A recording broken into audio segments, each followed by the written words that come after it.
Salam alaikum, salam tout le monde, bienvenue, bienvenue. Installez-vous tous, Shawi, Rim, Ismail, Shiraz, Oran, MC, bienvenue, bienvenue à vous tous et vous toutes. J'espère que vous allez tous et toutes bien, Inch'Allah. Installez-vous, n'oubliez pas de liker. Et on va commencer, Inch'Allah, dans pas longtemps. Juste le temps que... Déjà un dislike, combien de temps 20 secondes, un dislike. Ah, mince alors, ça va totalement me déprimer. Oh. Ils m'ont mis déjà un dislike. 20 secondes, je crois que je vais battre des records. Je sais pas c'est qui, je sais pas qui t'es, mais tu dislikes plus vite que ton ombre.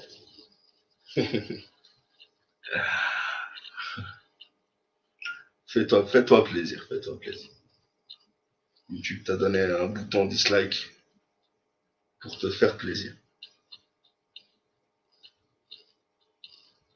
En attendant, t'es venu et tu vas regarder un petit peu mon live. On va apprendre ensemble. Je vais t'éduquer, moi. Salam alaikum. 2 dislikes. Ah, allez, encore un. Allez, encore. Encore.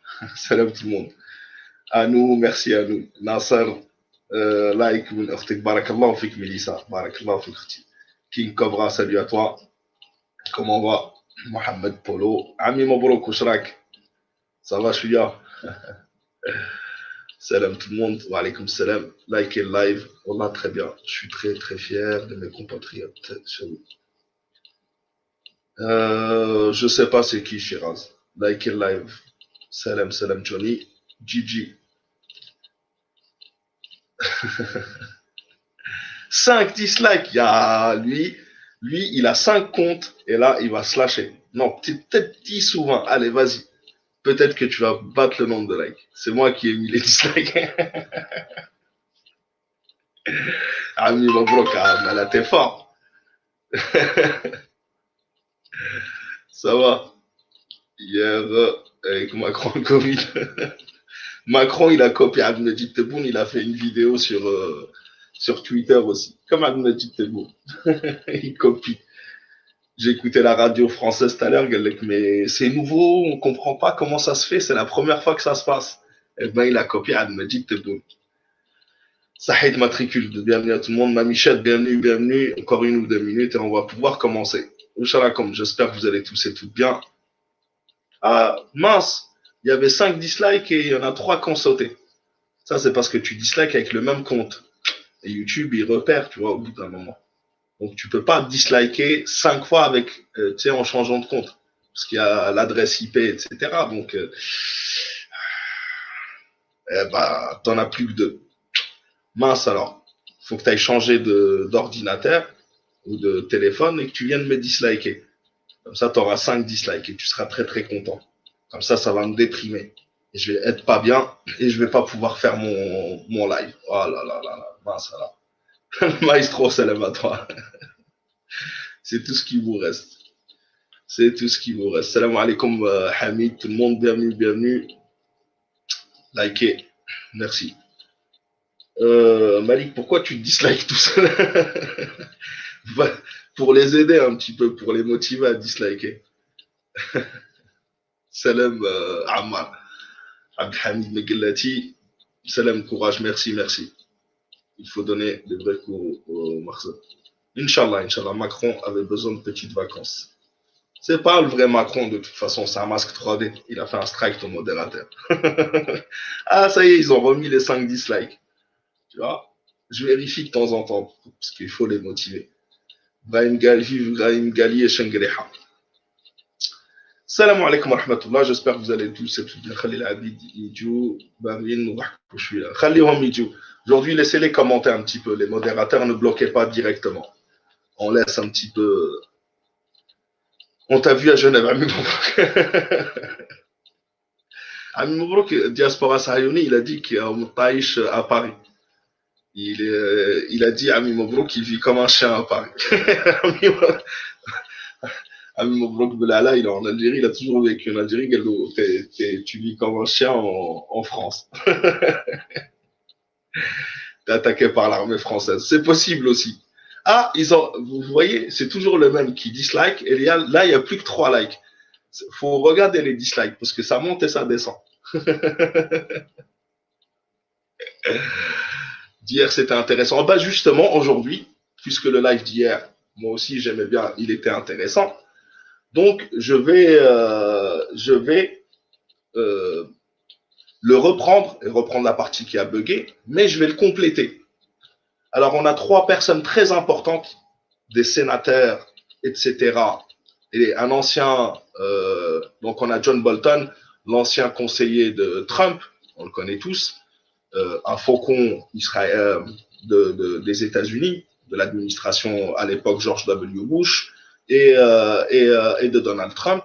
On a James Baker, ancien ministre des Affaires étrangères sous George W. Bush.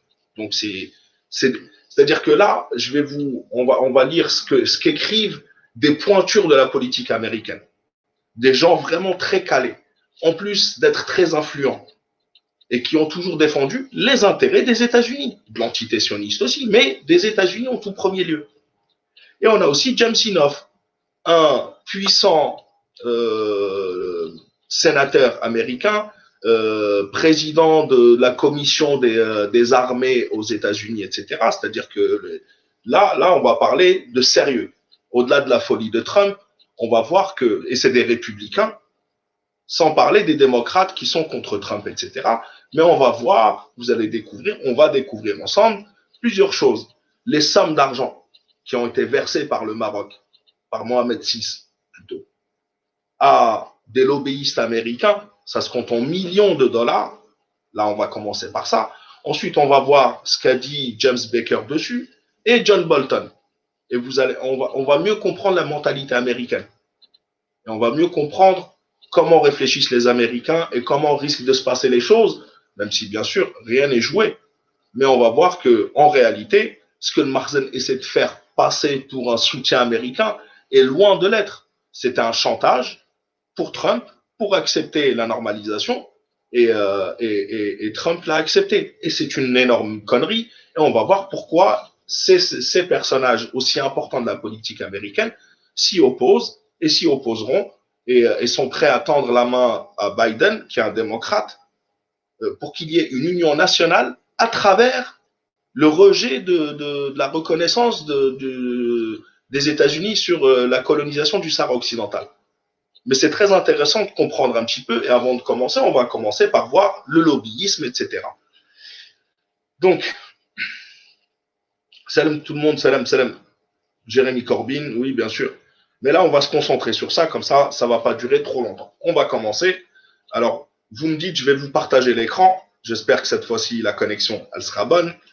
Donc, je vais vous partager l'écran et je vais attendre que tout le monde me dise est-ce que ça fonctionne ou est-ce que ça ne fonctionne pas. Voilà. Je ne vais pas faire comme hier à partir en solo. Dites-moi juste si vous recevez l'image et si vous m'entendez toujours. Je vais attendre un petit peu et on va commencer à lire. Salam tout le monde, salam tous ceux qui viennent d'arriver. Salam alaikum. Bienvenue à vous. N'oubliez pas de liker et de partager.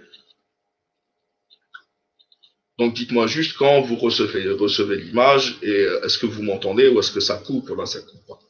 5 sur 5. Ça va, ça marche, oui, ok. Ok, bon, on va attendre encore une ou deux réponses et on va pouvoir y aller. All good, ok, 5 sur 5. Salam Malik, oui, c'est bon. Il y a une alerte de bug. C'est bon, 5 sur 5. Ok, c'est parfait. Alhamdoulilah, merci Yaz. Hakim tout le monde. C'est bon. On va pouvoir donc commencer par les premières révélations. Le Maroc a payé des lobbies à Washington pour contrer le Polisario. Et c'est des déclarations de Jim Inhofe. Jim Inhofe, c'est celui dont je vous parlais.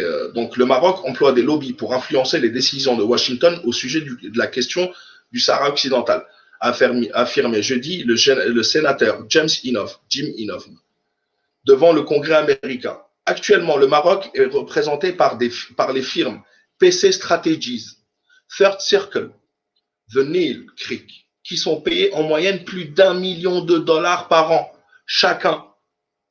Mais ce n'est pas les seuls en plus. Vous voyez l'argent qui est jeté par les fenêtres. Le mur de la honte qui est dans le Sahara occidental coûte à lui seul 2 millions par jour. Vous rajoutez les 1 million par an de tout ça. Pour ne rien obtenir à la fin. Parce que tout le monde ne s'achète pas. Comme ce sénateur. Donc, tous ces lobbyistes à Washington ont été engagés par le Maroc à assurer James Inhofe, qui occupe le poste de président de la commission de défense du Sénat américain. Un des personnages les plus importants des États-Unis. Inhofe a évoqué également 7 autres cabinets. C'est-à-dire qu'on en a 3 plus 7, ça fait une dizaine à $1 million chacun. Spécialisés dans les questions politiques engagés par le Maroc durant l'année 2005. Il s'agit de The Livingstone Room, voilà, tout cela, là, Miller and Chevalier, etc. etc. Inhofe dit qui parlera au nom du peuple du Sahara occidental à Washington? Ils n'ont personne. Eh oui, ils se battent avec leur propre. C'est pour ça que comparer l'incomparable, comparer David à Goliath, en gros, c'est incomparable. Les Sahraouis viennent d'obtenir, grâce au Makhzen imbécile et à Trump, la plus grosse publicité qu'ils n'auraient jamais pu se payer avec tous les millions de dollars qu'ils ont fait. Puisqu'avec cette reconnaissance de la colonisation qui sera éphémère, qui ne durera pas et qui ne sert à rien, puisqu'elle va, contrairement à ce que le Makhzen fait croire au peuple marocain, ça va prolonger le problème. Ça va le faire encore plus durer dans le temps. Et c'est ce que Becker va dire après. Donc, ils n'ont pas d'argent, eux. Donc, a-t-il clamé au cours d'une audition au Sénat. Vous voyez, au Sénat américain, on parle du Sahara occidental. C'était jamais arrivé. Ce n'était jamais arrivé. Et le Makhzen est dénoncé au Sénat américain. Et ils sont pointés du doigt. Ils étaient tranquilles avant. Ils n'auraient pas fait ça. Ils auraient pu étouffer l'affaire, comme d'habitude. Mais là, ils ont donné une visibilité à la cause du Sahara occidental mondialement. L'Allemagne soutient le Sahara occidental. Aux États-Unis, on le voit, la plupart, que ce soit des républicains ou des démocrates, sont avec le Sahara occidental. En Angleterre, en Afrique, on connaît tous les soutiens du Sahara occidental. L'Espagne, qui était plutôt alignée sur le Makhzen. Même la France est gênée. Même la France est gênée. Elle ne soutient pas, elle n'a pas soutenu publiquement le Makhzen en tous les cas. Elle n'a pas dénoncé. Hein. Mais c'est une hypocrite, la France, on la connaît. Donc, au Sénat, en rapportant avec reconnaissance, alors, en rapport avec la reconnaissance par le président sortant Donald Trump de la prétendue souveraineté marocaine sur le Sahara occidental. Il a signalé par ailleurs que les réactions à l'échelle mondiale ont été clairement défavorables à cette annonce. C'est pas moi qui le dis, c'est James Inhofe, qui a été faite en contrepartie de la normalisation des relations entre le Maroc et Israël. Donc, un mauvais deal. Donc ça, c'est une première information. L'argent qui a été dépensé dans le vent pour obtenir la reconnaissance d'un fou qui finira dans les poubelles de l'histoire. Donc, on va passer à un deuxième article sur le Washington Post. Qui aurait cru que sur le Washington Post, la cause du peuple sahraoui et le Polisario seraient défendus? Il aurait fallu payer des millions et des millions comme le Makhzen, et même eux, ils n'ont pas obtenu ça. Ils n'ont personne pour défendre ça. Parce que même Donald Trump ne sait même pas ce que c'est que le Sahara occidental. Ce qui l'intéresse, c'est l'entité sioniste et c'est se faire mousser, etc. Le plan Abraham, comme il l'appelle. La normalisation, le guide du siècle, comme on dit. Donc, salam tout le monde. C'est un coup de coude. Exactement. Exactement. Donc, la reconnaissance du Sahara occidental, c'est sur The Washington Post. Hein. Et c'est James Becker, on va voir qui est James Becker, qui écrit cet article. La reconnaissance du Sahara occidental par Trump est un coup dur pour la diplomatie et le droit international. Pas pour le Front Polisario. Alors, attendez 2 secondes. Qu'est-ce que c'est que ça? Faire sauter. Vous me recevez toujours. Hein. Ça n'a pas coupé. Je vérifie quand même. Je n'ai pas. Ouais, normalement, ça fonctionne. 5 sur 5. Merci, Céry. Donc, James Becker. Ça, c'est l'ambassadeur des États-Unis au Makhzen. David T. Fisher. Donc, James A. Baker III a été le 61e secrétaire d'État aux États-Unis. On compte même les secrétaires d'État. Le secrétaire d'État, c'est le ministre des Affaires étrangères. Il n'y en a pas eu tant que ça. Pour vous dire l'importance et l'écoute de ces personnes, c'est-à-dire que chaque président a un ministre des Affaires étrangères. 2 maximum. Mais pour vous dire, il y en a eu 61 en 200 ans d'histoire des États-Unis. Donc ce mec-là est très, très, très écouté et très influent. James A. Baker donc, a été 61e secrétaire d'État américain de 1989 à 92 et envoyé personnel du secrétaire général de l'ONU pour le Sahara occidental entre 1997 et 2004. La récente proclamation du président Trump reconnaissant, ça c'est Baker qui parle, la récente proclamation du président Trump reconnaissant la souveraineté marocaine sur le Sahara occidental était un recul stupéfiant des principes du droit international et de la diplomatie que les États-Unis ont épousé et respecté pendant de nombreuses années. C'est-à-dire que c'est un scandale aux États-Unis. Ce n'est pas un scandale pour le Sahara occidental, puisqu'on en parle. Et qu'il est défendu par des pointures. Et ce n'est pas des lobbies. Personne ne les a payés, ces mecs-là. Que le Marzen ose s'attaquer à Baker, etc. Ils n'oseront jamais. Qu'ils osent mentir sur eux et dire qu'ils ont été payés. Tu vas voir les plaintes qui vont tomber. Il va porter plainte contre eux aux États-Unis. Ils vont devoir payer des millions d'euros pour diffamation. Ça ne rigole pas, les États-Unis. Ils ne peuvent pas mentir sur Baker. Donc, cette décision imprudente, déguisée en... Alors, bien sûr, c'est en anglais au départ. Et j'ai fait le module traduction sur Google. Donc, des fois, il va y avoir des trucs pas très logiques. Donc, cette décision imprudente déguisée en diplomatie contribuera à l'impasse actuelle dans la résolution du conflit. C'est-à-dire que ça va aggraver les choses. Ça va rentrer dans une impasse. Ça ne sera pas réglé. Il n'y a rien qui est réglé. Le Marzen a fait ça pour rien. Il a perdu sur tous les tableaux. Moi, je vous le dis. C'est une victoire à court terme parce qu'il va empocher quelques milliards de dollars. 1, 2, 3 sur 3 ans. Mais il s'est aussi engagé à acheter des armes aux États-Unis. Donc l'argent, il ne va rien toucher. Il n'y a que Mohamed VI qui va toucher un peu d'argent dans sa poche. Bien sûr. Contribuera à l'impasse actuelle dans la résolution du conflit de longue date entre le Maroc et le peuple du Sahara occidental. Baker, il le dit bien, le Maroc et le peuple du Sahara occidental, sur le statut de ce territoire. De plus, elle menace de compliquer nos relations avec l'Algérie. Parce que pour Baker, il sait très bien qui est la puissance numéro 1 dans la région. Shangri-La, quand il a dit « nous sommes les plus forts », ce n'est pas pour rien. Donc, partenaire stratégique important et a des conséquences négatives sur la situation globale en Afrique du Nord. Les accords d'Abraham, c'est le deal du siècle. C'est la normalisation avec l'entité sioniste. Et les efforts pour les élargir sont bien sûr des moyens louables de promouvoir la paix au Moyen-Orient. Bien sûr, c'est un Américain, pour vous dire qu'il n'est pas là pour travailler pour l'Algérie, ou pour lui, il défend l'intérêt des États-Unis. Et c'est pour ça qu'il sera écouté. Et c'est ça qui est important. C'est pour ça que je vous disais, dès le début, je vous disais, le seul truc qui restera, c'est la normalisation du Maroc avec l'entité sioniste. C'est le seul truc qui est important là-dedans. Le reste, ils ne savent même pas. Les Américains ne savent même pas. Jusqu'à aujourd'hui, jusqu'à ce que ces personnes en parlent, ne savaient même pas. Trump lui-même ne savait même pas ce que c'était que le Sahara occidental. Il a accepté en disant, il croyait que c'était une bicyclette.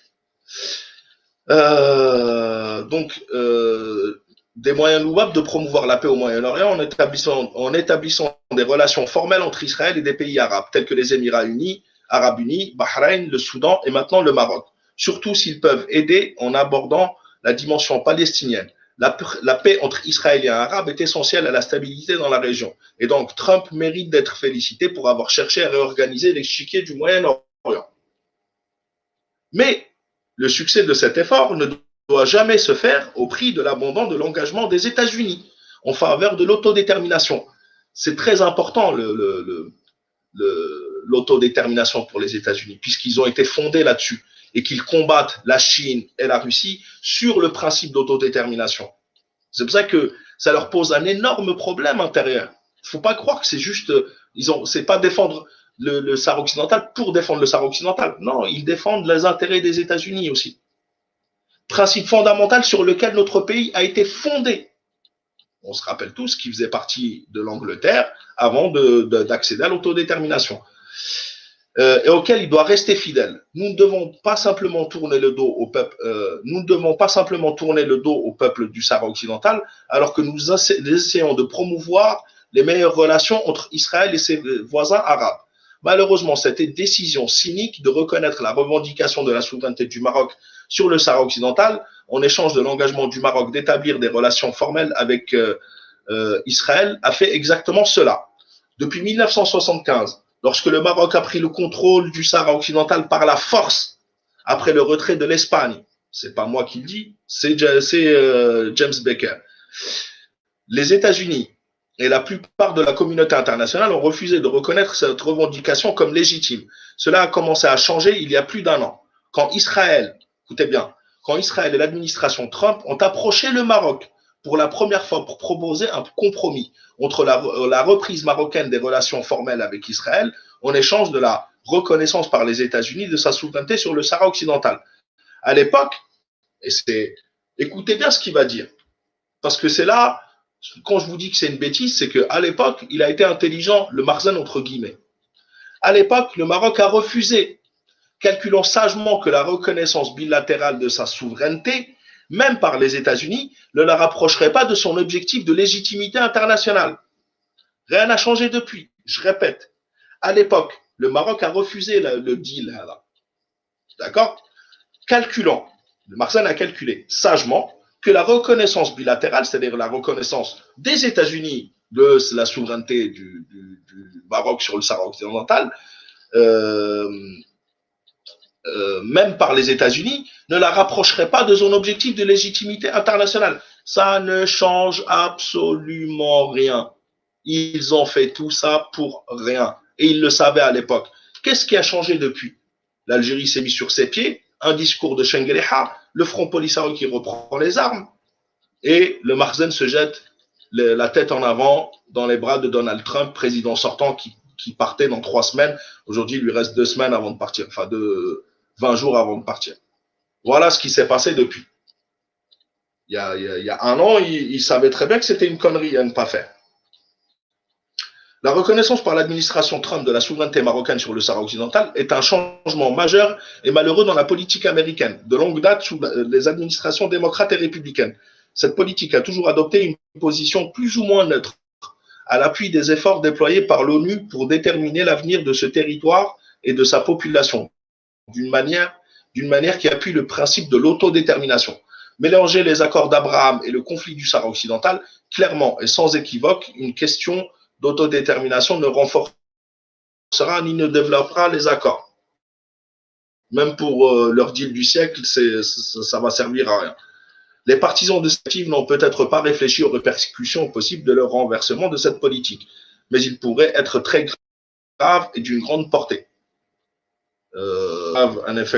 Il pourrait avoir un effet sur les futures négociations. Voilà, il pourrait avoir un effet sur les négociations futures, remettant en question notre attachement à une solution prévoyant une forme d'autodétermination du peuple du Sahara occidental, comme l'indiquent les résolutions des Nations Unies que nous avons appuyées, que les États-Unis eux-mêmes ont appuyées. Il y a aussi le risque d'envoyer un message au reste du monde, selon lequel la non-acquisition de territoire par la force et le droit à l'autodétermination sont des principes de choix pour les États-Unis. Donc, c'est un message pour la Chine et la Russie. Ils ont peur de ça. Ils pourraient conquérir des territoires comme les États-Unis et les offrir à leurs alliés ou les accepter eux-mêmes. Il pourrait aussi y avoir une escalade des hostilités entre le Maroc et le Front Polisario, qui représente le peuple du Sahara occidental. Donc, officiellement, aujourd'hui aux États-Unis, sur le Washington Post, on connaît le Front Polisario qui est représentant du peuple du Sahara occidental. Ou une ouverture pour une confrontation maroco-algérienne, puisque le Marzen nous attaque.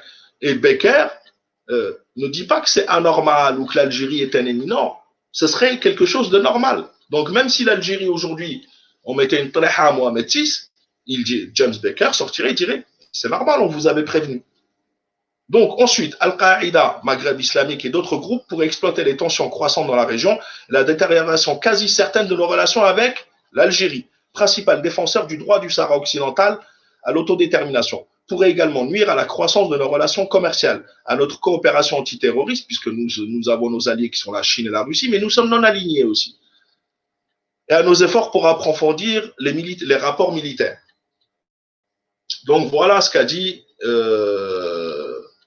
James Baker. Et il y a d'autres articles qui mettent en cause ce que Trump a fait. Le point de vue du Post, du Washington Post, les accords de Trump au Moyen-Orient sont bons pour Israël, mais ils impliquent de mauvais compromis. Ensuite, et il nous reste, et là, John Bolton, lui, il n'a pas été par le dos de la cuillère.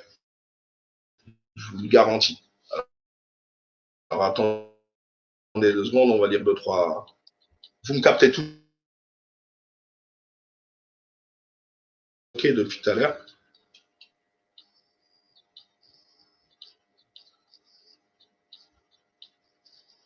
Je ne reçois plus les messages. Magnifique publicité pour le Sahara, exactement. Ah si, c'est bon, ça fonctionne.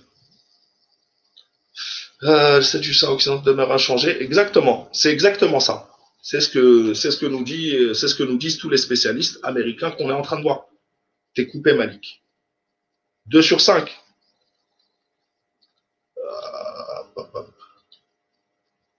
5 sur 5. 5 sur 5, on l'a à 5 sur 5.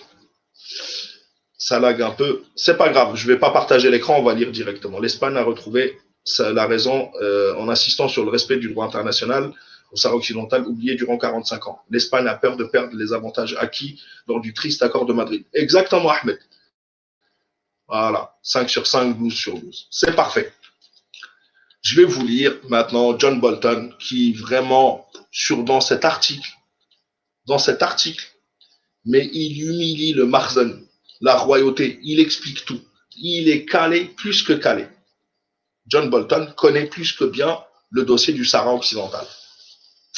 Alors, John Bolton écrit qu'il doit inverser sa trajectoire sur le Sahara occidental. Okay.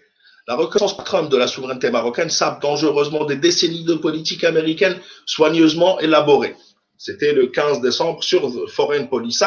Foreign Policy, c'est un des journaux spécialisés dans les affaires étrangères aux États-Unis les plus écoutés du monde. Et c'est un parti proche des démocrates. Ils ont soutenu Hillary Clinton, mais ils donnent la parole à un républicain, un ancien faucon de George W. Bush. Donc, pour vous dire que ça fait consensus. Et dans cet article-là, Bolton va tout dire, va tout expliquer, même que le Marzen avait, Mohamed VI et la royauté avaient peur de chuter par rapport au Sahara occidental, par rapport à l'Algérie qui sont menacés. Il va expliquer, il va même tendre la main à Joe Biden en lui disant « Tu peux réconcilier toute l'Amérique en jetant à la poubelle ce que Trump vient de faire avec le Sahara occidental. » Pas avec l'antité-sioniste, je vous l'ai dit. Eux, ils défendront toujours l'antité-sioniste. Mais pour vous dire que l'accord, ce qui les intéresse, c'est l'antité-sioniste et ils n'en ont rien à faire, et même Trump, ni qui que ce soit, du Marzen. Contrairement à ce qu'ils essaient de leur faire croire. Ils croient que Trump va débarquer en personne pour venir embrasser Momo 6. Donc, la proclamation du 11 décembre par le président sortant Donald Trump, selon laquelle les États-Unis reconnaîtraient la souveraineté marocaine sur le Sahara occidental, a marqué un autre creux pour son administration. Dans un accord sans rapport pour faciliter l'échange des relations diplomatiques entre Israël et le Maroc. La décision de Trump de jeter le peuple sahraoui sous le bus des fossés de 3 décennies de soutien américain à son autodétermination via un référendum du peuple sahraoui sur le statut futur du territoire. Le sénateur républicain James Inhofe avait exactement raison lorsqu'il a déclaré dans un discours prononcé au Sénat le 10 décembre, je vous l'ai dit, on n'a jamais autant parlé du peuple sahraoui et du Sahara occidental que depuis que le Marzen a fait cette connerie. Où il n'a rien gagné, il ne gagnera rien. Donc, Inhofe a dit que Trump aurait pu conclure cet accord sans sacrifier le droit de ce peuple sans voix. Pour vous dire que ce qui les intéresse, c'est l'antité-sioniste. Et ils reviendront sur cet accord. Et ils forceront le Marzen. Et Bolton va en parler. Au cas où le Maroc retire sa reconnaissance de l'antité-sioniste. Premièrement, le mal est déjà fait. Mais en plus de ça, non seulement il ne pourra pas, et même s'il le fait, pour Bolton, il ne sert absolument à rien. Pour vous dire, l'importance qu'il accorde à cette monarchie. Donc, Inoff est l'un des rares experts américains du Sahara occidental contre. Alors, attendez 2 secondes. Vous me dites si ça coupe ou un truc comme ça. Donc, Inoff est l'un des rares experts américains du Sahara occidental, construit au cours d'années de service à la fois au comité sénatorial des relations étrangères et au comité des services armés qu'il préside aujourd'hui. J'ai souvent travaillé avec Inoff sur la question du Sahara occidental au fil des ans, depuis ma propre implication initiale en tant que secrétaire d'État adjoint pour les organisations internationales sous l'administration George H.W. Bush. Les relations chaleureuses mais non officielles entre Israël et le Maroc ne sont pas nouvelles. C'est-à-dire que Bolton confirme ce qu'on disait depuis des années. D'accord? Donc, ils ont toujours eu de très bonnes relations. Le Maroc a longtemps envisagé de reconnaître Israël et le roi Hassan II a activement poursuivi cette option au cours des années 90, comme l'ont fait d'autres pays arabes. Le contact secret israélo-marocain, les contacts secrets israélo-marocains sont monnaie courante depuis. Aujourd'hui, des relations complètes ne sont donc ni nouvelles ni difficiles à réaliser. Les Émirats arabes unis et Bahreïn ont récemment franchi le pas et d'autres pourraient suivre. Mais ce sur quoi le Maroc a réellement accepté reste flou. Rabat nie qu'il ouvrira autre chose qu'un bureau de liaison en Israël, ce qu'il a fait dans les années 90, ou que son accord implique en fait des relations diplomatiques complètes. Et Bolton connaît très bien l'hypocrisie du Marzen et il dit que en fait ils sont engagés à rien du tout. Donc c'est un mauvais deal pour Trump. Trump a fait n'importe quoi, même pour Trump.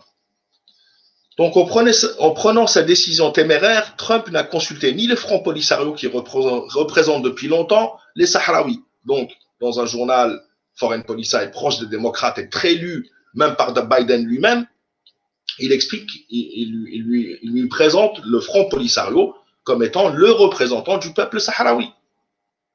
Donc, merci pour la publicité, le Marzen. Merci.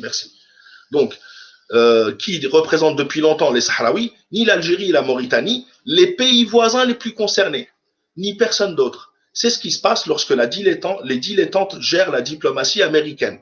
Et c'est malheureusement typique de l'approche nudement transactionnelle de Trump. D'ailleurs, pour Trump, tout est business. Pendant son mandat, pour lui, tout est une affaire potentielle, tout est un business potentiel, vu en termes très étroits à travers la durée d'attention d'une mouche de fruits. C'est-à-dire pour lui, Trump, et j'ai vu des reportages, et en fait, il a autant d'attention qu'une mouche à fruits. C'est-à-dire pour lui, il faut le choper au bon moment, tu vois. Sinon, il t'écoute pas, il pense à autre chose. Donc, penser pleinement tous les mérites et les actions impliquées dans ces scénarios internationaux complexes n'est pas son style. Donc, il ne réfléchit pas Alors, il le dit, contexte historique et ramifications futures, ce sont pour lui les perdants. Voilà, loser. Parce qu'on connaît Trump, pour lui, il y a les losers et les winners. Quand tu lui parles des stratégies et du contexte historique ou les ramifications, ce que ça va engendrer dans le futur, il dit t'es un loser. Pour vous dire la mentalité de Donald Trump. Ce sont pour les perdants. Heureusement, Trump n'a conclu aucun accord nucléaire avec la Corée du Nord ou l'Iran. On ne peut qu'imaginer ce qu'il aurait pu donner. Son approche désinvolte pour décrocher une autre victoire internationale apparente soulève d'importants problèmes de stabilité à travers le Maghreb. Et franchir Inoff, réélu le mois dernier pour un autre mandat de 10 ans au Sénat, a été une erreur politique majeure. Donc, en fait, il n'a pas écouté. En gros, il n'a pas écouté Inoff qui vient d'être réélu pour 6 ans supplémentaires au Sénat. C'est-à-dire, le Marzen n'est pas prêt de se débarrasser de Inoff, qui est le plus grand spécialiste du Sahara occidental et défenseur du peuple sahraoui. Trump sait exactement ce que pense Inoff du Sahara occidental. Écoutez bien ce qu'il va dire Bolton. J'étais là, dans le bureau ovale, le 1er mai 2019. Ça, c'était le 1er mai 2019, il y a un an. Donc, Bolton était dans le bureau. Donc, il dit, j'étais là dans le bureau ovale le 1er mai 2019, lorsque le sénateur de l'Oklahoma, donc James Inhofe, a expliqué son soutien à un référendum. Trump a dit qu'il n'avait jamais entendu parler du Sahara occidental. Incroyable, mais vrai. En 2019, Trump, il répond, mais j'ai jamais entendu parler du Sahara occidental. Alors qu'on se rappelle tous du Marcel qui nous saoulait, et Trump nous soutient, et il nous soutient. Il ne sait même pas où c'est. Et Inoff a répondu, oh, nous avons déjà parlé, mais vous n'écoutiez pas. Je vous l'ai dit, il a l'attention d'une mouche à, selon Bolton, d'une mouche à fruits. Donc, il n'a aucune attention, il n'écoute pas, il ne sait même pas ce qui se passe.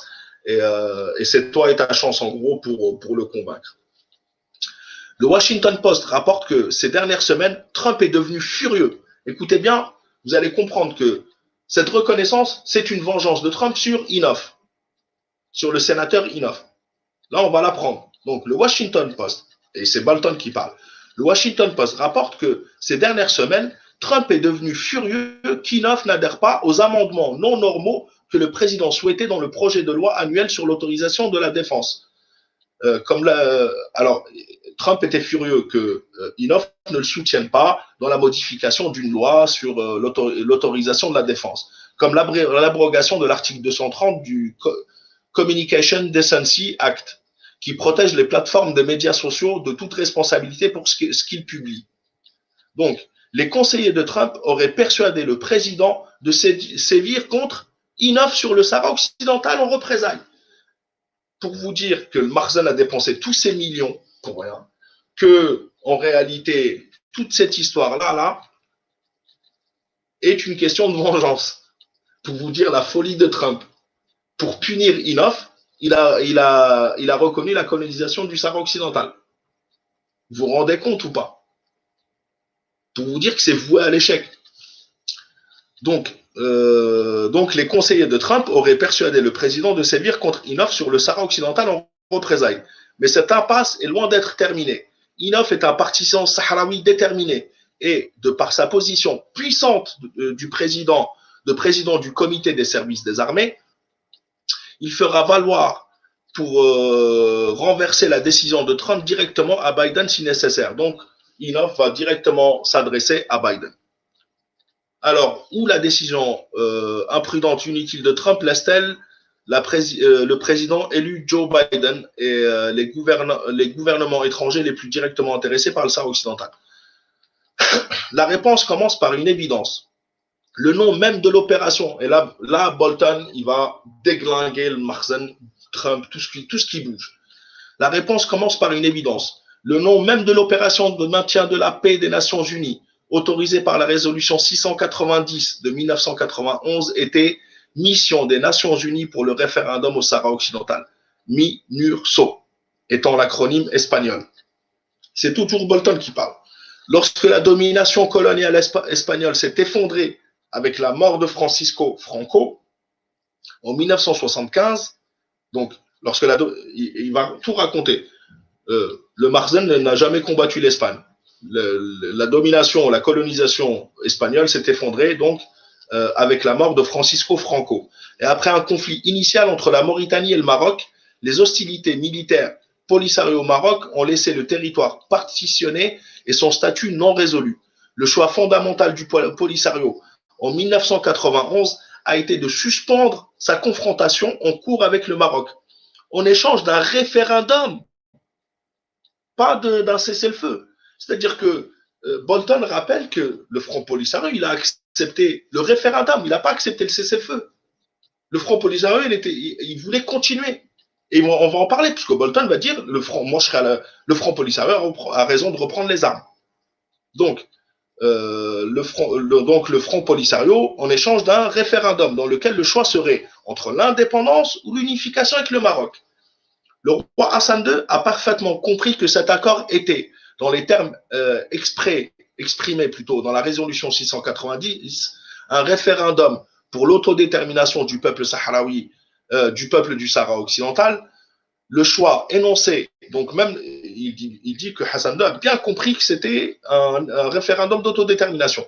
Le choix énoncé dans le premier paragraphe du rapport du secrétaire général de l'ONU approuvé par la résolution 690 était de choisir entre l'indépendance et l'intégration avec le Maroc. Les accords d'Houston de 1997, négociés sous les auspices de James Baker, je vous ai lu son point de vue juste avant. Donc, les accords de Houston de 1990, négociés sous les auspices de James Baker, en tant qu'envoyé personnel du secrétaire général, ont renforcé cette compréhension. À l'époque, je travaillais pour Baker au département d'État américain et j'ai ensuite aidé dans son travail, je l'ai ensuite aidé dans son travail en tant qu'envoyé de l'ONU. Néanmoins, le Maroc a passé près de 3 décennies à empêcher le référendum d'avoir lieu. Avec la France et d'autres alliés du Conseil de sécurité, il a tenté, malheureusement avec un certain succès, il a réussi, à brouiller l'engagement référendaire, le référendum, de la résolution 690. Rabat a proposé une variété de propositions dites d'autonomie, dont aucune n'a jamais failli être acceptable pour le Polisario. C'est-à-dire le Polisario n'a jamais semblé accepter à un moment ou à un autre l'une ou l'autre de ces propositions d'autonomie. Aucune. Proposant, et le Polisario, lui, proposant un référendum sur l'incorporation par rapport à l'autonomie. Ouais, donc il n'a jamais accepté ça, le Front Polisario. Pour les Sahraouis, c'est une proposition à prendre ou à laisser, et a donc toujours été inacceptable. Du point de vue du Maroc, ce genre de soi-disant processus de paix pourrait durer indéfiniment. Rabat contrôle non seulement la grande majorité du territoire du Sahara occidental militairement, mais à travers des vagues successives de peuplement depuis le Maroc même, tente de submerger la population ethnique sahraoui. Il est au courant de tout. Il le sait.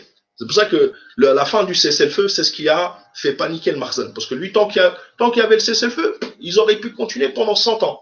Et même Bolton, il le sait. Et c'est pour ça que lui, il va même appeler, il va dire, mais ça sert à rien de rester là-dedans. Si les États-Unis restent dans ce truc-là, il faut que le Polisario reprenne les armes.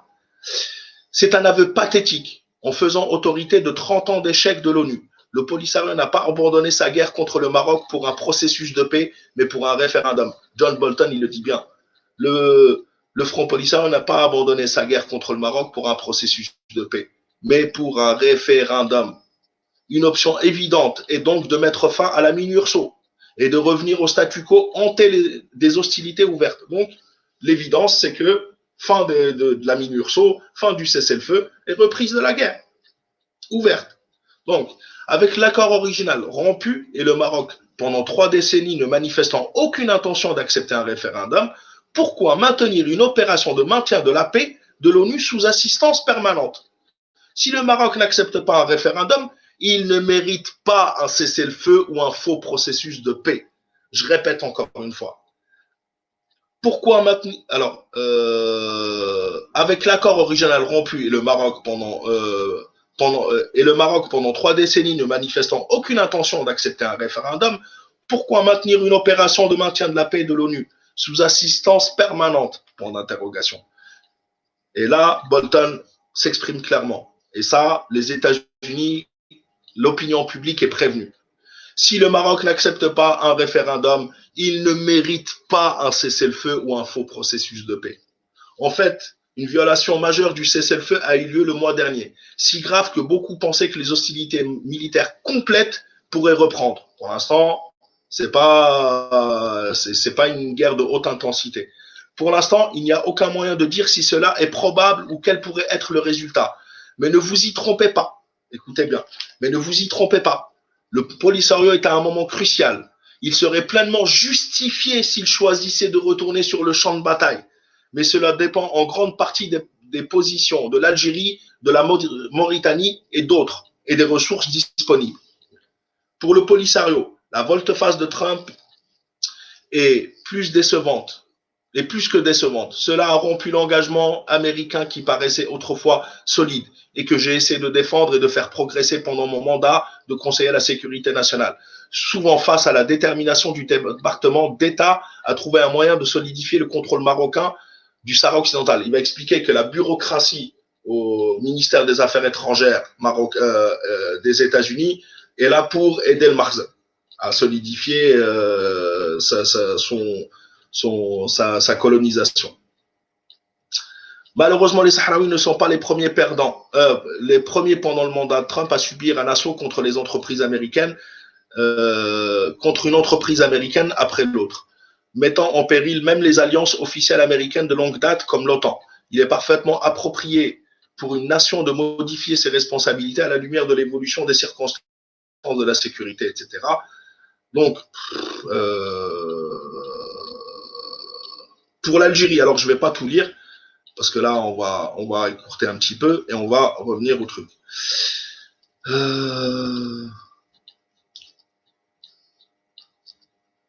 Donc Biden, bien sûr, aura quelque autre chose en tête le 20 janvier, à part le Sahara occidental. Alors que Biden et ses conseillers formulent leur propre politique, ils peuvent poser un marqueur indiquant que la volte-face de Trump est en cours d'examen, insistant entre-temps sur le fait qu'un référendum est toujours une condition préalable avant que les États-Unis ne considèrent la question du Sahara occidental résolue. Il ne devrait y avoir aucun résultat acceptable pour Washington qui ne soit approuvé par les Sahraouis lors d'un vote international, libre et juste, avec un choix par oui ou par non, sur l'indépendance totale, sur le scrutin. Le Maroc peut bâillonner à cette option, mais il n'a guère d'autre choix que de l'accepter si les États-Unis insistent dessus. Bolton, il le sait. Il a dit, si les États-Unis disent référendum, le Maroc suivra. Ils n'ont d'autre choix. Ils sont à leurs pieds. Il le sait. Pour l'Algérie, la Mauritanie, Israël et les dirigeants européens, il n'y a pas grand-chose à perdre si Biden annule la décision mal avisée de Trump. Ce sera un soulagement bienvenu que la perspective d'un conflit avec le Maroc ait au moins été reportée. Ces États devraient tous insister sur le fait que l'avenir du Sahara occidental ne doit pas être mis de côté, un développement qui ne profite qu'au Maroc étant donné son contrôle de facto de la majeure partie du territoire.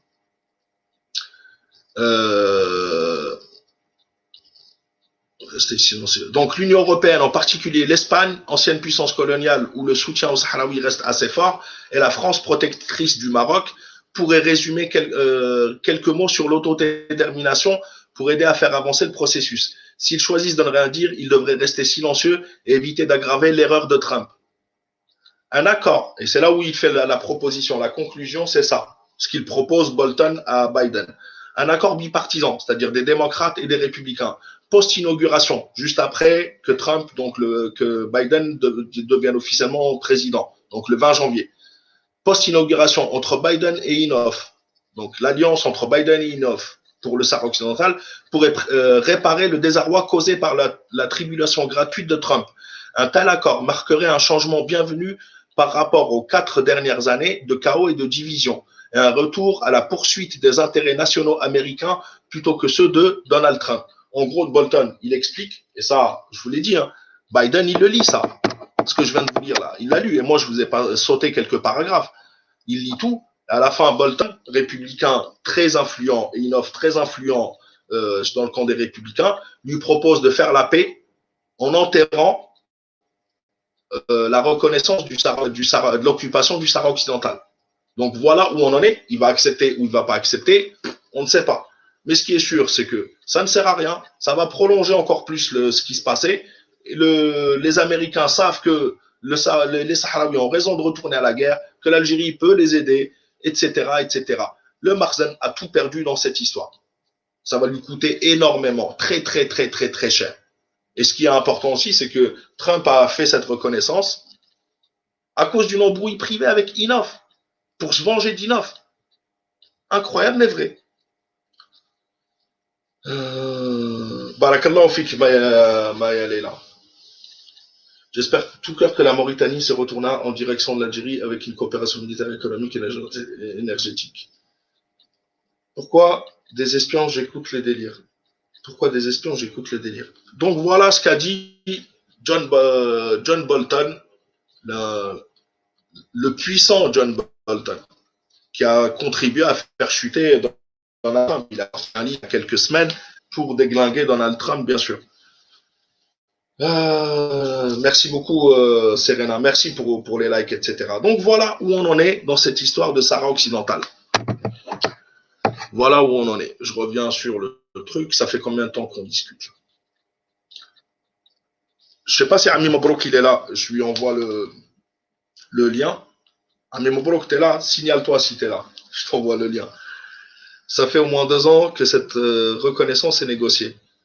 Ouais, entre guillemets, sauf que Donald Trump, lui, en mai 2019, il savait même pas ce que c'était que le Sahara occidental. La normalisation du Makhzen avec l'entité sioniste, oui, ça fait 2 ans qu'elle est négociée par Jared Kushner. Donald Trump lui-même ne sait même pas ce que c'est que le Sahara occidental. Et c'est pour ça qu'il n'est pas crédible aux États-Unis en tous les cas. Biden est pire, mon fils. Je sais, Biden, on sait comment il est. Biden, il est de religion, on sait de quelle religion, il est pro-sioniste si tu veux, mais même s'il reste là-dessus, ce qui est important, c'est pour ça que je vous ai lu, Baker l'explique très bien. Et il y a d'autres articles où ils parlent tous. En gros, les États-Unis se retrouvent comme des imbéciles, ils sont retrouvés isolés par rapport à la communauté internationale, etc., etc. Pas isolés, ça reste la première puissance mondiale, mais tout le monde s'est opposé, l'Allemagne, l'Angleterre, etc., etc.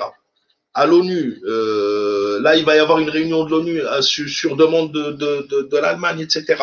Et surtout, ça ne changera absolument rien à ce qui se passe au Sahara occidental. Officiellement, le Marzen, il n'y a rien qu'à changer. Les États-Unis reconnaissent. Oh bah, tout. Ils vont avoir de l'argent, mais ça, juste en reconnaissant, c'est-à-dire qu'ils touchent l'argent pour avoir reconnu l'entité sioniste. Rien de plus. C'était sûr, ça n'a rien à voir avec le Sahara occidental. Les Américains ne se sont pas dit on va s'aligner sur le Maroc pour soutenir le Mohamed VI. Non, ils avaient besoin d'une reconnaissance. Et encore, selon certains, parce qu'il y a d'autres spécialistes américains, ils disent que le Maroc ou pas le Maroc, franchement, c'était pas ça qui était important. Pour eux, ce qui était important, c'était surtout les Émirats au début. Après, le reste ça les intéresse pas vraiment.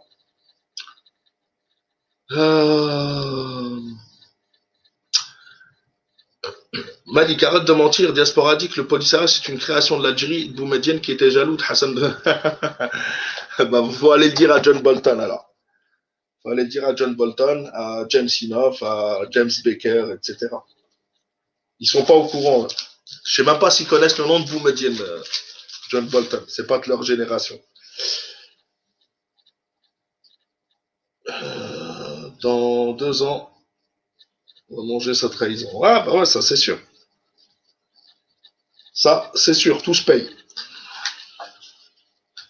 Bonsoir, Boalem. Paire de chaussures. Oui, paire de chaussures, mais je te l'ai dit, pour l'entité sioniste, oui. Pour le Sahara occidental.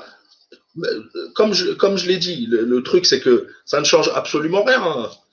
Après, il y a d'autres, comme le dit John Bolton, tu ne pourras pas après reprocher à la Chine et à la Russie. Par exemple, là, il y avait un autre sénateur tout à l'heure qui s'est exprimé. Il a dit on fait la leçon où on s'oppose à l'annexion de la Crimée par la Russie, mais on fait pareil en soutenant le Marzen. Donc, ils sont plus crédibles. Ils viennent de commettre une faute grave. Ils veulent faire la même chose avec le Tibet ou je ne sais pas ce qu'ils veulent faire. Donc pour les États-Unis, même intérieurement, ça va être une énorme connerie.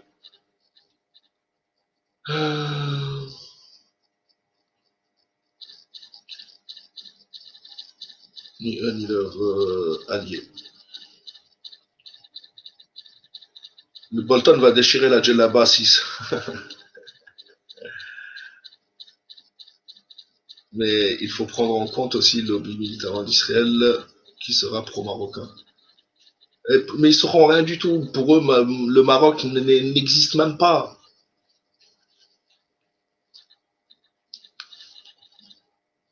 Le consul accepta. 6 mois de Minurso.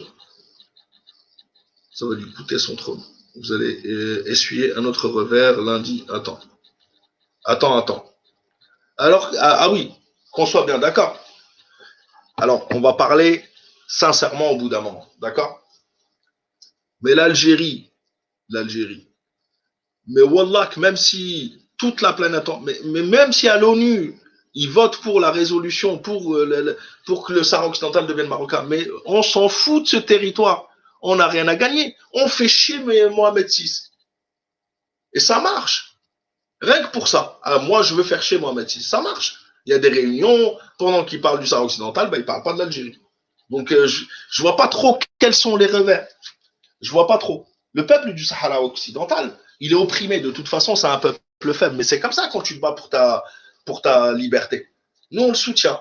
Mais sans vouloir leur manquer de respect. Mais l'Algérie, mais ça lui change absolument rien. On pourrait ne pas calculer. Mais on sait très bien que c'est la France qui passe par là-bas. Et on la fait chier, on la bloque. Tout simplement. On la bloque. On lui met une pierre dans sa chaussure. Donc, Donc les revers, mais wallah que vous êtes vraiment très loin. Au contraire, ça a uni l'Algérie. Les Algériens voient très bien maintenant que l'entité sioniste est à nos frontières. Donc, franchement, c'est pour ça que vous êtes très bêtes. Vous confondez le ça. Vous avez vraiment cru à la propagande de vos maîtres. On ne veut pas d'accès à l'Atlantique, on n'en a rien à faire. On a 2000 kilomètres de côte, on ne sait même pas comment faire.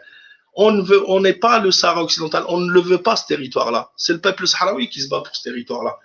Pour le Polisario. Mais qu'on soit bien d'accord, on a une armée de 50 000 ou 100 000 hommes à qui on a donné des armes. Donc les armes, ça reste les armes, ça pourrit pas. Donc ils sont en stationnement et qui sont nourris par la communauté internationale et par les réfugiés, etc., le Haut Commissariat aux réfugiés. Donc on ne dépense même pas d'argent pour nourrir cette armée. Donc on est gagnant à 100%, nous. Tu t'arrives pas à comprendre. Tu parles comme un gamin de cours de récréation. Ah bah écoute, c'est con, hein, tu viens écouter un gamin de cours de récréation parler. C'est un peu...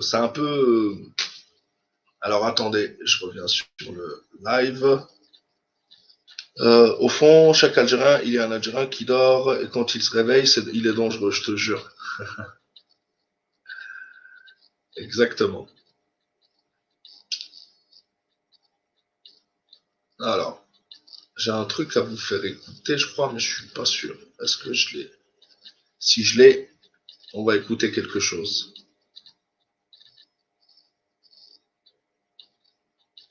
Ah, j'ai vu la vidéo de Rafa aussi hier, qui a parlé. Alors, j'ai déglingué Karim Tabou, Benzdira en a parlé, Rafa en a parlé.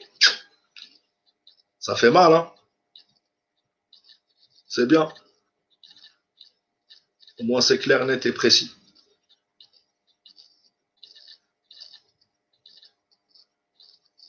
Alors, attendez, on va écouter un petit truc et je reviens dans 2 minutes.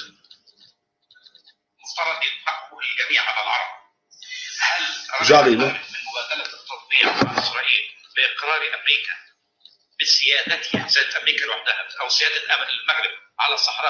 C'est une autre partie de Nasser Kandil. Hier, je vous ai fait écouter et on va réécouter un petit peu d'autres parties. أحييك على المقدمة ضمن توقيعك في استهوان الذي يجري واستفضاع بالفعل. يعني لو انتصر الكيان الغاصب في حرب شاملة وجاء الذل والهوان تعبيرا عن هذا الانتصار، قد يكون في هذا بعض الأعذار، لكن وأن الكيان يناقش مأزقه الوجودي ويبحث فيما إذا كان قابلا للاستمرار ونشهد ما نشهد، فهذا بالفعل يعني مدعاة للاستغراب وللشعور بالقهر وللشعور بالمرارة. ما يسمى بنظام المصلحة اللي كل واحد بيترجمه بمكان. يعني وفي السودان رفعنا العقوبات الأمريكية وأزلنا اسم السودان عن لائحة الإرهاب. في المغرب قايضنا الصحراء بالتطبيع. وبأماكن أخرى الحديث عن حماية العروش وحماية الأنظمة مقابل يعني الانفتاح على كيان الاحتلال والتطبيع معه. هو تزوير في الحقيقة لكل بعد علمي في قراءة الوقائع وفي النظر لقوانين الصراع. المغرب كما يؤكد الكثير من قادة الرأي في المغرب اللي تواصلت معهم أنا خلال ما بعد التطبيع، أولا قضية مغربية الصحراء لم تعد موضوع إجماع بين المغاربة. الآن بسبب التطبيع وتفهم وجهة النظر الصحراوية من قبل المناضلين ضد التطبيع ارتفعت نسبته بطريقة غير مشهودة وغير مسبوقة. والشعور بوحدة النضال ضد النظام الذي ارتكب الخطيئة الكبرى التي كان عدم ارتكابها يبرر مد الخيوط والخطوط والجسور معه. يعني المغرب أخذ نفسه إلى مقتلة سياسية. أولا أعطى مشروعية للحركة الصحراوية. Donc, il vient de dire que le Maroc s'est suicidé politiquement. Le Makhzen, en tout cas. Voilà, l'équipage des amateurs a gagné pour la 107e liké SVP. Wari. Ah, on a dit dislike. C'est tout. Un peu plus de dislike, Aya. Je finirai le live demain, Inch'Allah. De toute façon, on va y aller. Barakallahu fik, Jeannette. Ça fait 1 heure. Un live d'1 heure, c'est bon. C'est les bons côtés. Confond entre l'Islande et Israël. Je te jure. Avec cette histoire de rester Maroc, Israël, l'Algérie a encore gagné par la découverte de la pire Cherzima qui voulait surfer sur le Hirak. Ah oui, c'est vrai que je dis, mais ça, on va pas trop leur expliquer. L'Algérie est gagnante quoi qu'il arrive.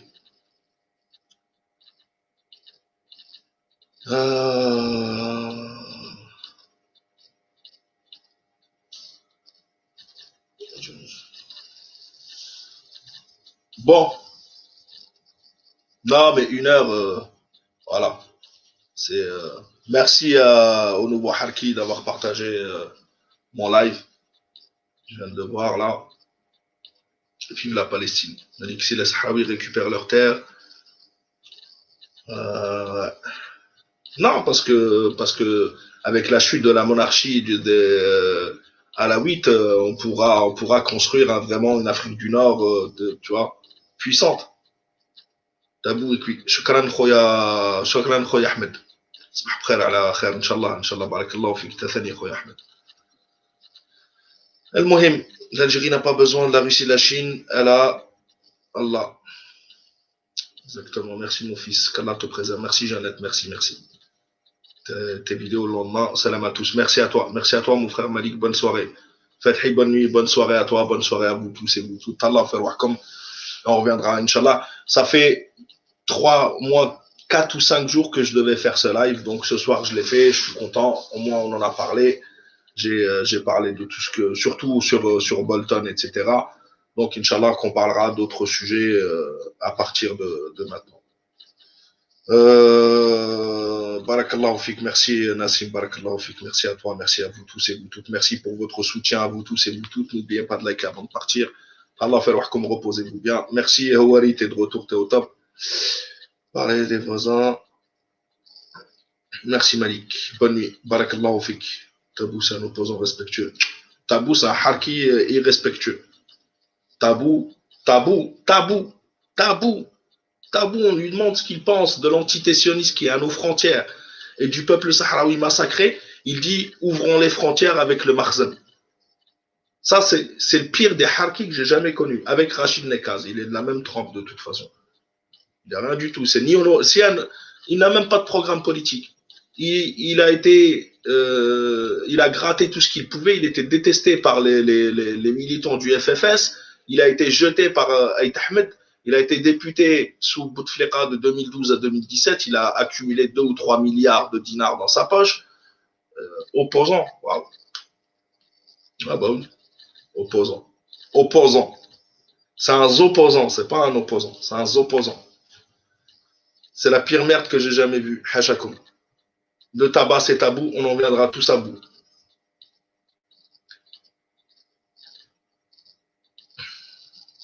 Raphaël Amiel. Ouais, c'est bizarre. Hier, j'ai fait dans l'après-midi ma vidéo sur Karim Tabou, le traître. Et le soir même, j'ai vu Ben Sdera fait sa vidéo. Et dans la nuit, ce matin, j'ai vu que Rafa l'avait détruit aussi. Et sur les mêmes points en plus. Donc, vous voyez, tant que le message passe, c'est le principal. Bien sûr qu'il travaille pour Marzen. Tabou, c'est un ami. Tabou, si tu le connais, c'est un ami. Dis-lui d'arrêter. Dis-lui de défendre le droit du peuple sahraoui. Et quand on lui pose la question sur le danger que l'entité sioniste représente en venant se mettre à nos frontières, dis-lui qu'il faut la dénoncer. Sinon, tu ne seras jamais un Algérien. Là, on parle de la sécurité nationale. Si l'Algérie est détruite, il n'y aura ni Tabou, ni moi, ni qui que ce soit qui pourra parler. Donc voilà. Et puis ne pas défendre la Palestine à la limite. Il fait ce qu'il veut. Ne pas défendre le peuple sahraoui. Voilà. La question, c'était le peuple sahraoui. Pas de soutien, ouvrez les frontières. En gros, c'est non seulement il ne soutient pas le Sahara occidental, ce qui arrange le Makhzen, en plus il lui offre un deuxième cadeau qui est de lui ouvrir les frontières pour qu'il se sente tout à fait bien. Bah oui, Najib, tu vois, le problème c'est que pas Karim Tabou. Moi j'ai des amis, mais des amis qui sont contre ce truc-là. Un ami, même mon propre petit frère, s'il est contre ça, moi je suis contre lui. Et ça restera mon ami. Mais par contre, je lui dirais, mais toi politiquement, t'es zéro. Il faut enlever les sentiments du truc. Tu peux être un ami. Dans les démocraties, les amis, ils sont de différents camps. Il y a des communistes qui sont amis avec l'extrême droite. Il y a des, mais politiquement, moi, c'est pas mon ami. Et politiquement, il est zéro. On va bien le dire. Et passe-lui le message, dis-lui, franchement, tu déconnes. T'as déçu vraiment beaucoup d'Algériens. Mais le problème, c'est qu'il ne t'écoutera pas. Tu verras. Pourquoi? Parce qu'il est vendu. Il travaille avec des lobbies, etc., qui le soutiennent. Malheureusement, c'est comme ça. Donc, passe-lui le message. Il nous ramène Netanyahou à nos frontières, il nous dit ouvrez les frontières. Tu veux que j'appelle ça comment? Le jour où Netanyahou arrive à nos frontières, il dit ouvrez les frontières. Hier ou avant, c'était avant-hier qu'il a fait son interne. Non, non, Tabou, c'est faux. Tabou, il n'est pas avec le Polisario.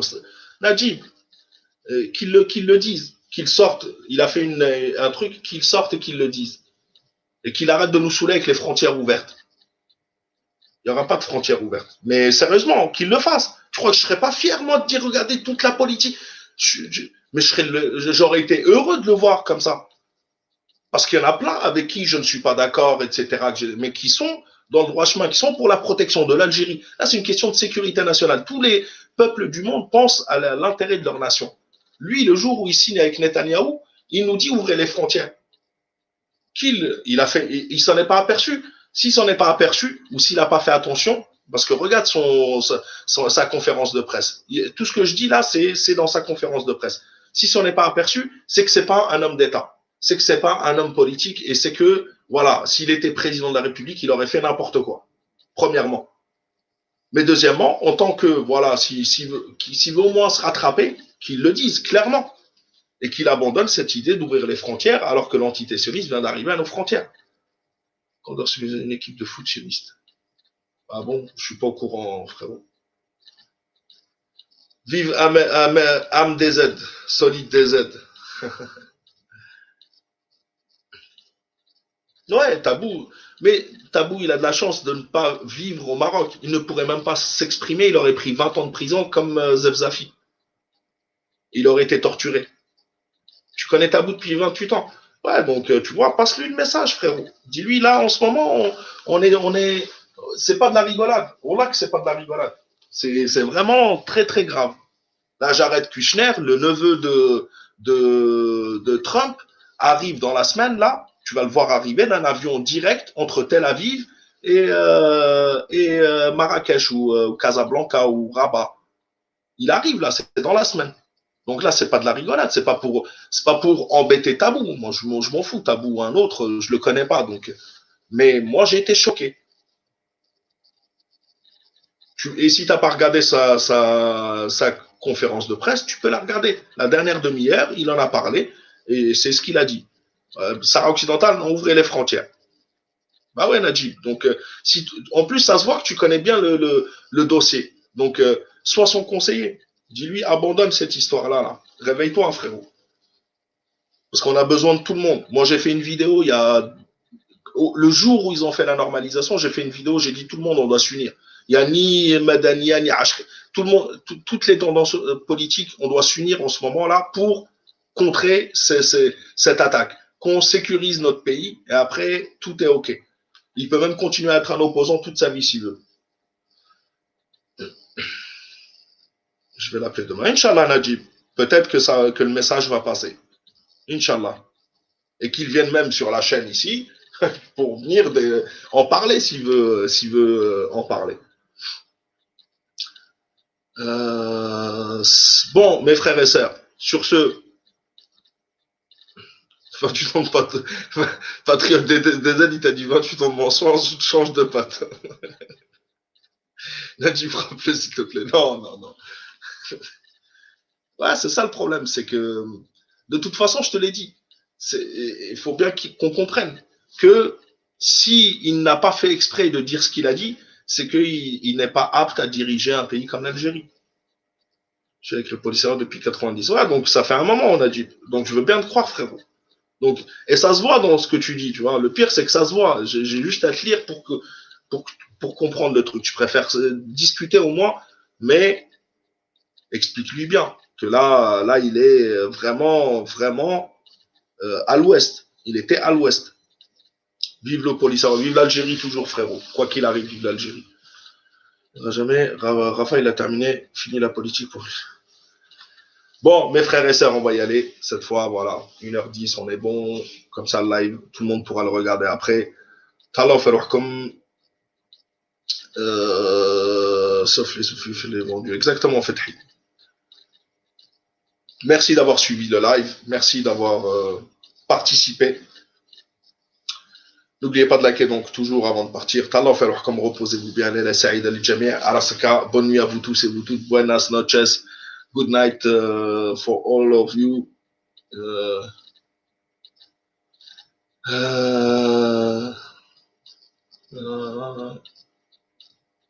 Ce que dit Rani Mahdi, c'est encore pire. Ouais, je sais, non, mais Rani Mahdi, il est hors catégorie, Rani Mahdi.